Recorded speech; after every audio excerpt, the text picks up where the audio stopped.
ओम शांति। ईश्वर क्या है, इस बारे में सबके अलग अलग मत हैं।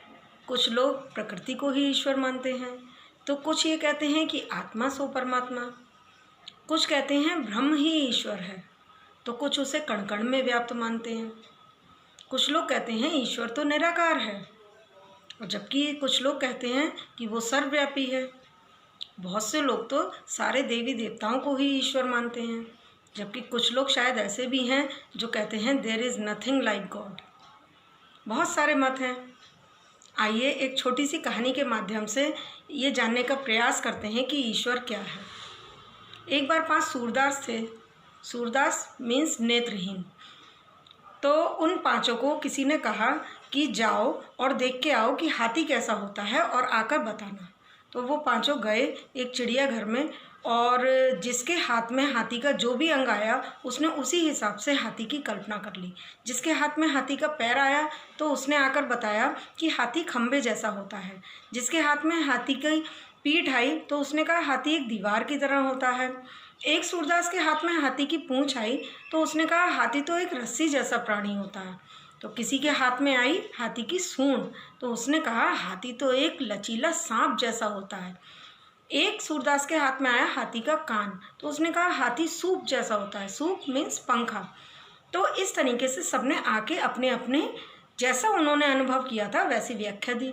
अब उन 5 सूरदास से कहा गया कि जाओ वो एक छठा सूरदास बैठा है उसे बताओ कि हाथी कैसा होता है।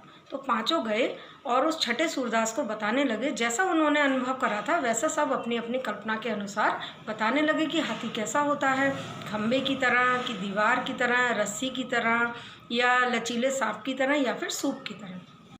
तो उस छठे सूरदास ने सोचा कि अवश्य ही हाथी कोई ऐसा प्राणी होता है जो घड़ी घड़ी रूप बदलता है। कभी खंबे की तरह हो जाता है, कभी दीवार की तरह, तो कभी रस्सी की तरह, तो कभी लचीला सांप या सूप की तरह हो जाता है। तब उस छठे सूरदास से कहा गया कि जाओ वो 7वां सूरदास बैठा है उसको बता के आओ कि हाथी कैसा होता है। तब वो छठा वाला सूरदास 7वें सूरदास के पास गया और उसने बताया कि हाथी एक ऐसा प्राणी होता है जो घड़ी घड़ी अपना रूप बदलता रहता है।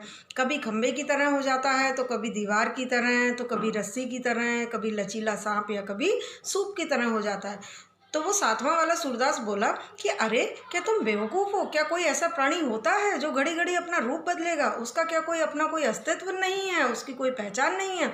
तो वो छठा सूरदास बोला नहीं नहीं, मुझे तो पूरा विश्वास है कि हाथी ऐसा ही होता है जो घड़ी घड़ी रूप बदलता है। लेकिन 7वां वाला सूरदास जो था वो उसकी बात पर यकीन करने को तैयार नहीं था। उसने कहा तुम्हें मानना है तुम मानो, लेकिन मैं नहीं मानता कि कोई ऐसा प्राणी होता है जो हर घड़ी अपना रूप बदले। तो वो छठा वाला सूरदास जो था वो अपना मन मायूस करके वहाँ से आ गया। उसने कहा तुम्हें नहीं मानना है मत मानो, लेकिन मेरा तो यही विश्वास है।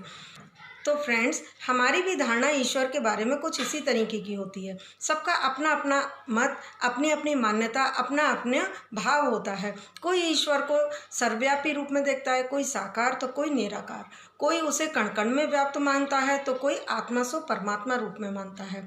आपके और हमारे भी विचार बिल्कुल अलग अलग होंगे। तो आप सब कमेंट्स बॉक्स में अपना कमेंट देकर बताएं कि आप ईश्वर को किस रूप में देखते हैं। हंसते रहिए, मुस्कुराते रहिए। ओम शांति।